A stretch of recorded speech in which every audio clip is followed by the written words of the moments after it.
जात पात की करो विदाई, हम सब हिंदू भाई भाई। उस बात को जो है ये झुटला, मतलब ये बात जो है दिखाई नहीं देती उन लोगों को, सबको, कि ये लोग इसका मतलब सिर्फ और सिर्फ चुनाव के समय पे जो है हिंदू बनाने का काम करते हैं। और पूरी तरह से ये नारा झूठा उनका, इस बात से ये स्पष्ट होता है और इस बात से ये पोल खुलती है कि ये बात जो वो कह रहे हैं सिर्फ और सिर्फ भीड़ जुटाने के लिए और वोट लेने के लिए, दलित पिछड़े आदिवासी वर्ग के लोगों का वोट लेने के लिए जो है हिंदू बनाने का काम करते हैं। हिंदू मुसलमान के नाम पे उन्हें लड़ाने के लिए जो है, उनको सिर्फ और सिर्फ उनका वोट लेने के लिए उन्हें जो है हिंदू बताने का काम करते हैं।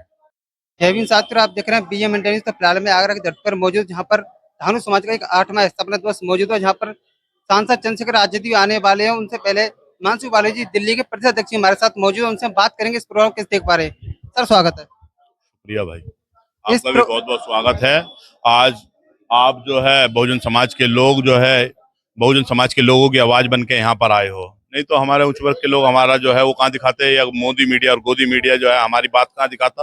मगर आपका धन्यवाद है, जहाँ जहाँ जनजाति होती है, अन्याय अत्याचार होता है, जब मूलभूत समस्याएं और परेशानियां, उसको आप लोग उजागर करने का काम करते हैं। धन्यवाद। ये बहुत अच्छी पहल है। ये बहुत अच्छी पहल है बहुजन समाज का निर्माण करने में, आपसी भाईचारा बनाने के अंदर। मैं तो धन्यवाद करता हूँ पूरे धानुक समाज के लोगों का, जिन्होंने आगे बढ़ के जो है फूले शाहू पेरियार अंबेडकर की विचारधारा पे चलने के लिए जो है लोगों को दिखाया। ये देश की राजधानी, ये प्रदेश की राजधानी है दलितों की, आगरा। और यहाँ पे जो है इस तरीके का सम्मेलन होना, ये आने वाले समय में एक बहुत बड़ी मिसाल पैदा करेगा और बहुत बड़ा परिवर्तन दिखाई देगा आपको। देखा जा रहा है दिल्ली जंतर मंतर पे एक आंदोलन चला, आरक्षण हटाओ, लेकिन वो एक तरफ नारा भी दे रहे हैं कि जात पात करो बताई, सब हम सब हिंदू भाई भाई, लेकिन आरक्षण पे आंदोलन क्यों? क्या कोई ऐसा नारा लगाया गया है कि जात पात हटाओ? क्या कोई ऐसा नारा लगाया गया है ऊंच नीच भेदभाव मिटाओ? क्या कोई ऐसा नारा लगाया गया है कि गरीबी मिटाओ? क्या कोई ऐसा नारा लगाया गया है कि भुखमरी मिटाओ? क्या कोई ऐसा नारा लगाया गया है झुग्गी झोपड़िया को खत्म करके जो है महल बनाओ? नहीं, ऐसा नहीं लगाया गया। क्यों? क्योंकि उनके वो एजेंडे में ही नहीं है। हम दलित पिछड़े आदिवासी कमजोर वंचित वर्ग के लोग उनके एजेंडे में नहीं आते। उनको दर्द होता है हमारे जो है हक अधिकारों से। आज हम लोग थोड़ा सा जो है बाबा साहब डॉक्टर अम्बेडकर, राष्ट्रपिता महात्मा ज्योतिबा फूले, छत्रपति साहू जी महाराज के अनुकंपा से, उनके अथक प्रयासों से, भारतीय संविधान के अथक प्रयासों से हम लोग थोड़ा सा चलना चालू हुए थे। और थोड़े से अधिकारी अभी तो हमारे होने चालू हुए थे। अभी तो हमारे लोगों को बिल्कुल बेचारों को थोड़ा सा भी अधिकार मिले भी नहीं थे और इनके पेट में दर्द होने लगा। तो ये क्या बात, ये आपको जो आपने वो नारा बताया, जात पात की करो विदाई, हम सब हिंदू भाई भाई, जात पात की करो विदाई, हम सब हिंदू भाई भाई। उस बात को जो है ये झुटला, मतलब ये बात जो है दिखाई नहीं देती उन लोगों को, सबको, कि ये लोग इसका मतलब सिर्फ और सिर्फ चुनाव के समय पे जो है हिंदू बनाने का काम करते हैं।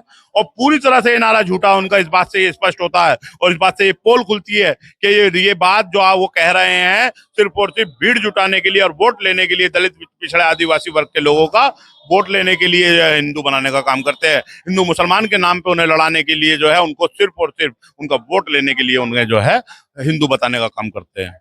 देखा है कि मेरठ में ललिता गौतम के साथ जो कृत्य हुआ था, लेकिन अविनाश पांडे ने कहा है कि सालों ने आकर के सड़क गंदी कर दलित समाज के लोगों को। भाई, सड़क साफ करने वाले भी हमारे ही लोग हैं और सड़क बनाने वाले भी हमारे ही लोग हैं, समझे। और रही बात पांडे जी की, पांडे जी ने तो कितनी बर्बरता की, अभी दूसरा इंसिडेंट किया। और सरकार वेट कर रही थी कि कब ये दूसरी घटना करेगा। नहीं तो होना ये चाहिए था पहली घटना पे उसके खिलाफ सख्त से सख्त कार्रवाई करके उसे लैन हाजिर करके, और तो और उसे सस्पेंड करके जो है उसको जो है उसको टर्मिनेट करके जो है उसके घर बिठा देना चाहिए था। मगर सरकार इंतजार कर रही थी कब ये दलित पिछड़ा आदिवासी के लोगों के साथ किस तरह नई बर्बरता करेगा, जब उसके खिलाफ कोई कार्रवाई करेगी। और करा भी क्या है कार्रवाई में करा क्या है, ऑफिस अटैच कर दिया और तो कोई कार्रवाई नहीं हुई। होना क्या चाहिए था, उसके वो जो है सस्पेंड होना चाहिए था, टर्मिनेट होना चाहिए था, जब जाकर उसको अकल आती और जो अधिकारी इस तरीके की जातिवादी सोच के लोग हैं उनको भी इस बात से सबक मिलता। मगर सरकार ऐसे लोगों को संरक्षण देने का काम कर रही है। जो लोग हम जैसे आंदोलनकारी लोग हैं, उनका मनोबल तोड़ने के लिए जो है सरकार ऐसे लोगों को चिन्हित करके उनको लगाने का काम कर रही है। देखा जा रहा है गन्ना प्लांटों में नहीं भेजा जा रहा है, चीनी का भाव 40 से बढ़कर 70 हो गया है, लेकिन एथेनॉल पेट्रो क्या कहना चाहोगे? गन्ना गन्ना जो है नहीं भेजा जा रहा, तो क्या किसानों के लिए भी कुछ हुआ है इस उसमें? क्या गन्ने का भाव बढ़ा है किसानों के लिए? है, बताओ। चीनी का तो भाव बढ़ा दिया और इथेनॉल बनाने के लिए गडकरी जी अपने लड़के को जो है अडानी और अंबानी की श्रेणी में लाने के लिए सब काम कर रहे हैं। क्या वो जो गन्ना बोता है उसको कोई फायदा हुआ इस इथेनॉल के आने से? क्या रेट बढ़ा हो तो बताओ। ये हर सोचने की बात है। समझे, ये सरकार पूंजीपतियों की सरकार है, ये सरकार जातिवादियों की सरकार है, ये सरकार सामंतवादियों की सरकार है। इन लोगों को गरीब, पिछड़े, दलित, आदिवासी, कमजोर, वंचित वर्ग के लोगों से कोई लेना देना नहीं है। इन सरकारों को इस देश की शिक्षा, चिकित्सा, रोजगार से कोई लेना देना नहीं है। इन सरकारों को आखिरी पायदान पे बैठे कमजोर व्यक्ति को सशक्त करने में उनका कोई ध्यान नहीं है। उनका तो सिर्फ ध्यान है तो जात पात को बढ़ावा देने के लिए, हिंदू मुस्लिम में जो है भारत देश के लोगों को उलझाए रखने के लिए, मंदिर और मस्जिद के नाम पे लोगों को उलझाए रखने के लिए उनका अगर ध्यान है तो आरक्षण खत्म करो पे जो है, आरक्षण कैसे खत्म किया जाए इस बात पे जो है वो लोग ध्यान लगा रहे हैं। देश के अंदर कैसे जो है कमजोर वंचित वर्ग के लोग हाशिए पे आ जाएं, इस बात पे वो पूरा ध्यान लगा रहे हैं। उनका लेना, उनका जो मेन मुद्दे हैं देश के, उनसे कोई लेना देना नहीं है। उनका सिर्फ और सिर्फ वोटों का पोलराइजेशन करके, वोटों को अपनी तरफ मूव करके, हिंदू मुस्लिम के नाम पे अपने आप को मैं जो है चमकाने के, वोट लेने के लिए या सत्ता में स्थापित रहने के लिए ही वो जो है सारे मुद्दे कर रहे हैं। देखा जाता है कि लोग कहते हैं कि चंद्रशेखर जी झावी पहुंचते हैं, दंगा कराते हैं, फिर अपने नंबर बनाने के लिए शांति कराते हैं। अच्छा, ये अच्छा आरोप है। और लगाने वाले कौन है? वही है जो दंगा करने वालों को संरक्षण दे रहे हैं। ये तो चाहते हैं दलित जो है पिटता रहे, छित्ता रहे और इनकी गुलामी करता रहे और उफ ना करे, इनके लिए एफआईआर करने तक नहीं जाए। ये देश का 70 साल से 80 साल हो गए आजाद हुए हुए। अभी 15 अगस्त पे बनाया सबने, अभी 80 साल से 80 साल का जो है पूरा होने का जो है लोगों ने खुशहाली बनाई है। मगर मैं तुमसे पूछता हूँ, मुझे ये बताओ, देश के अंदर आज भी न्याय पाने के लिए आपको सड़क जाम करनी पड़े, आपको थाने के बाहर बैठना पड़े, आपको एसएसपी कार्यालय के जो है घेराव करना पड़े, कलेक्ट्रेट का घेराव करना पड़े, मुख्यमंत्री आवास का घेराव करना पड़े, विधानसभा का घेराव करना पड़े, ये कैसी प्रक्रिया है एक न्याय के लिए? जिनके साथ जो पिटे, जो छिते, जिनके साथ जुल्म हुआ, जिनके साथ जाति हुई, जिनके साथ बहन बेटियों के साथ जो है उनको मार दिया गया, जिनको रात को जला दिया गया, समझिए, वो लोग न्याय के लिए भी जो है घर से निकल के ना आए। इसका मतलब मनुस्मृति पूर्ण तरह से लागू करना चाहते हैं।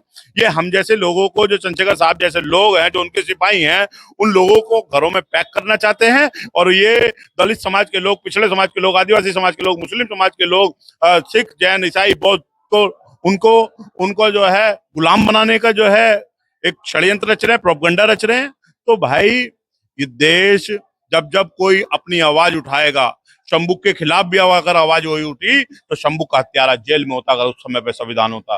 एकलव्य के खिलाफ भी अगर किसी ने आवाज उठाई होती तो द्रोणाचार्य उस समय अगर संविधान होता तो जेल में होता।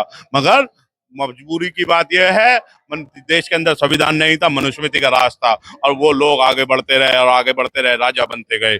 मगर आज देश के अंदर संविधान है, तो गलत करने वाला चाहे राजा होगा, चाहे वो रंक होगा, उसकी असली जगह जेल है। उसकी असली जगह जेल है। जो कार्रवाई कमजोर वर्ग के ऊपर होगी वही ताकतवर के ऊपर होगी। यही भारतीय संविधान की खूबसूरती है।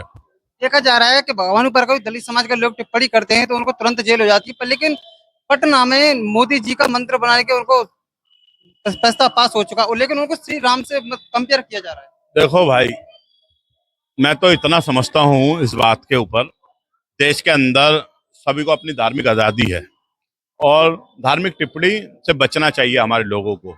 और रही बात उनकी, जो लोग धार्मिक टिप्पणी कर रहे हैं, जो लोग भगवानों का अपमान कर रहे हैं, जो अपनी सभाओं में हनुमान जी को नचवा रहे हैं, जो अपने प्रोग्रामों में भीड़ जुटाने के लिए राधा कृष्ण और अन्य अन्य तमाम जो है झांकियां निकालने का काम कर रहे हैं, कार्रवाई होनी चाहिए तो असली कार्रवाई उन पे होनी चाहिए। हमारे लोग नहीं कर रहे ये सब काम। ये सब काम वो कर रहे हैं जो भगवान के नाम पे, धर्म के नाम पे जो है जिन पे चांदी चढ़ी हुई है, धर्म के नाम पे लोगों को इकट्ठा करने के लिए काम कर रहे हैं। असली कार्रवाई होनी चाहिए तो अभी जो राष्ट्रीय अध्यक्ष भारतीय जनता पार्टी के, उनके खिलाफ कार्रवाई होनी चाहिए थी। असली कार्रवाई होनी चाहिए थी तो उनके खिलाफ होनी चाहिए थी।